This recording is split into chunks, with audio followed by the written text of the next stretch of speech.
मेरे प्रिय विद्यार्थी, आज आप लोगन का फिर से शिक्षा विकल्प चैनल पर बहुत बहुत स्वागत बा। और आज का मेरा जो टॉपिक होने वाला है क्लास 11th के फिजिक्स का पार्ट 2 यानी इलास्टिसिटी वाला जो चैप्टर था, यानी प्रत्यास्थता वाला जो चैप्टर था, हम लोग उसको समझेंगे, बहुत बेहतरीन ढंग से समझेंगे।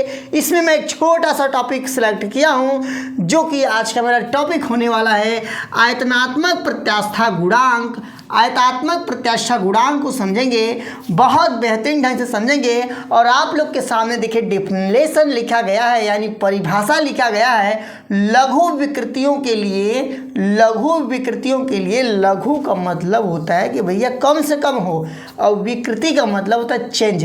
जैसे मार्कर को खींचने पर जो तो वहीं विकृति होता है। लघु विकृतियों के लिए अभिलंब प्रतिबल तथा आयतन विकृति के अनुपात को उस वस्तु के पदार्थ का आयतनात्मक प्रत्यास्थता गुणांक कहते हैं। नहीं समझ में आया?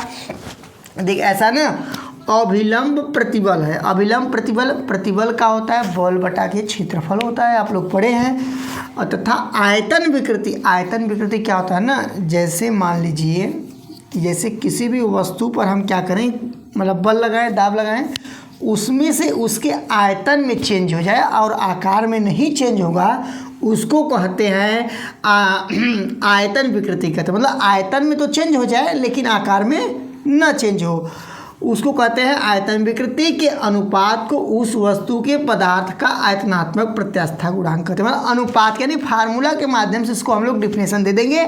बाकी हम लोगों को कुछ बहुत ज़्यादा झंझट नहीं करना है, कबाहत नहीं करना है। तो अब देखिए इसका फार्मूला होगा, यानी हम लोग आप लोग देखेंगे यहाँ पर दो वर्ड है, एक है अभिलंब प्रतिबल को हमें लिखना पड़ेगा, और एक जो है आपका आयतन विकृति को हम लोग को फार्मूला लिखना पड़ेगा। तो यहाँ पर अभिलंब प्रतिबल बराबर दिए हुए को पी से दर्शाएंगे। अभिलंब प्रतिबल को किससे दर्शाएंगे? पी से दर्शाएंगे, क्योंकि एक प्रकार का प्रेशर होता है, यानी एक प्रकार का दाब होता है प्रतिबल। और आयतन विकृति का मतलब जो आयतन में परिवर्तन होगा। तो यहाँ पर आप लोग को दिखाई दे रहा होगा, शायद नहीं दे रहा होगा, देखिए हम यहाँ पर लिखे हैं डेल भी बटा के भी लिखे हैं, यानी जो पहले वाला आयतन होगा उसको नीचे लिखेंगे, और जो बदलाव होगा यानी जो आयतन यानी उसमें जो दाब लगाने पर जो बदलाव होगा उसको हम लोग ऊपर लिखेंगे।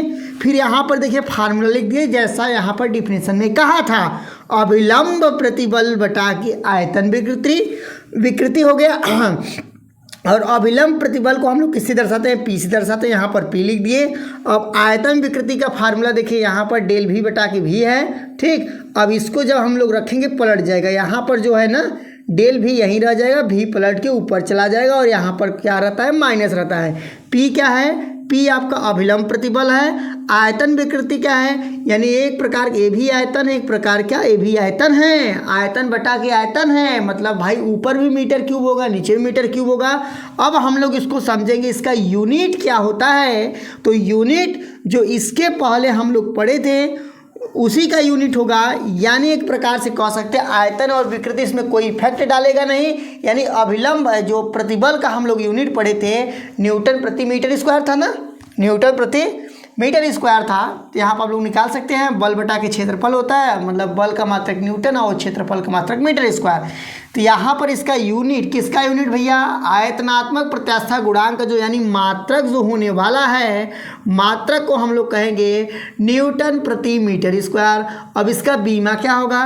देखिए इसका जब बीमा होगा तो बल का बीमा क्या होता है, क्योंकि न्यूटन मतलब बल है, बल का बीमा होता है mLT पावर -2 होता है। और नीचे का लिखल बा, नीचे आप लोग देखिए मीटर स्क्वायर लिखन बा, और मीटर स्क्वायर यानी L के पावर 2 है। और जब ये L के पावर 2 ऊपर जाए तो ऊपर देखा का होई, तो L के पावर 1 तो पहले से रहा, ई जाई तो L के पावर -2 हो जाई, और T के पावर तो देखा पहले से -2 डटल रहा।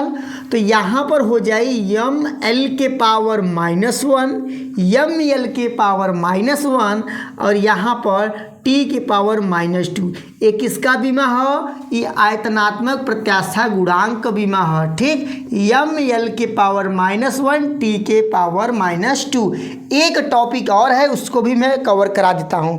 वो टॉपिक है कि संपीड्यता क्या होता है। संपीड्यता क्या होता है? तो संपीड्यता यदि आपसे कोई पूछा जाएगा भैया संपीड्यता क्या होता है, यानी यहाँ आप लिखिए